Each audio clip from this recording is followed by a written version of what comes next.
महाभारत का कथानक अनेक रोचक और प्रेरक प्रसंगों से भरा हुआ है, जो अत्यंत प्रेरणादायी होने के साथ जीवन संघर्ष में इंसान के हौसले में भी इजाफा करते हैं।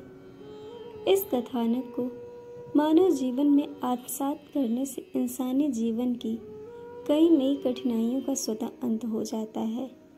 ऐसा ही वाकया महाभारत युद्ध के दौरान हुआ। महाभारत का युद्ध आरंभ हो चुका था। दोनों ओर के योद्धाओं के शव रणभूमि में गिर रहे थे। चारों तरफ जहां तक नजरें जाती शवों के ढेर दिखाई दे रहे थे। कौरव और पांडव दोनों पक्षों के सैनिक वीरगति को प्राप्त हो रहे थे, लेकिन इस युद्ध के शुरुआती दौर में कौरव पक्ष को भारी हानि उठानी पड़ी। पांडवों के युद्ध कौशल के आगे कौरव सैनिकों ने शवों के ढेर लग रहे थे। पांडव सेना जिस तरह से मौत का तांडव दिखा रही थी, इससे कौरव महारथी चिंता करने लगे। उस वक्त कौरव खेमे के प्रधान सेनापति की कमान भीष्म पितामह के हाथों में थी। कौरव शिविर के महारथी इस बात पर ज्यादा चिंता थे कि कौरव पक्ष में ज्यादा क्षति हो रही है। ऐसे में दुर्योधन ने पितामह भीष्म को उलाहना दिया और कहा कि भीष्म पितामह जानबूझकर पांडवों के लिए नर्म रुख रख रहे हैं। दुर्योधन की बातों से आहत होकर पितामह पांडवों के वध की घोषणा कर देते हैं।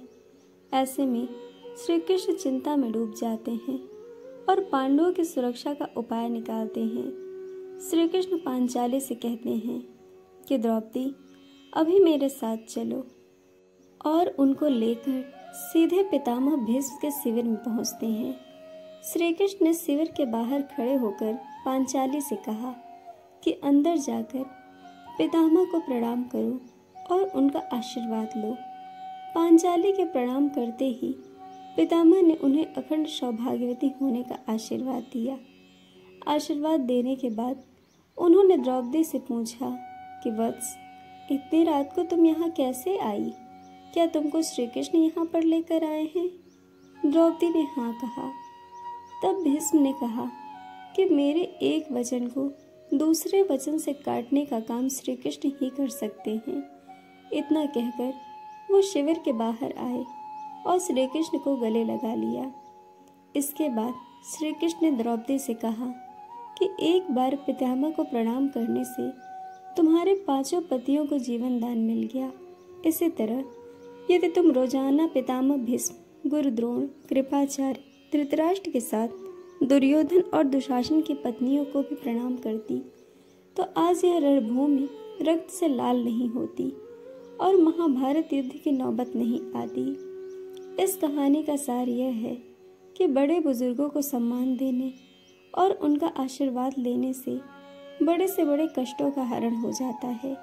इसीलिए अपने वरिष्ठों की कभी भी अवहेलना नहीं करनी चाहिए और उनको हमेशा मान सम्मान देना चाहिए। दोस्तों, आपको कहानी कैसी लगी यह हमें कमेंट करके ज़रूर बताइएगा और चैनल को सब्सक्राइब, वीडियो को लाइक शेयर करना बिल्कुल मत भूलिएगा। वीडियो देखने के लिए आप सभी का बहुत बहुत धन्यवाद। जल्द मिलेंगे एक और नए वीडियो के साथ।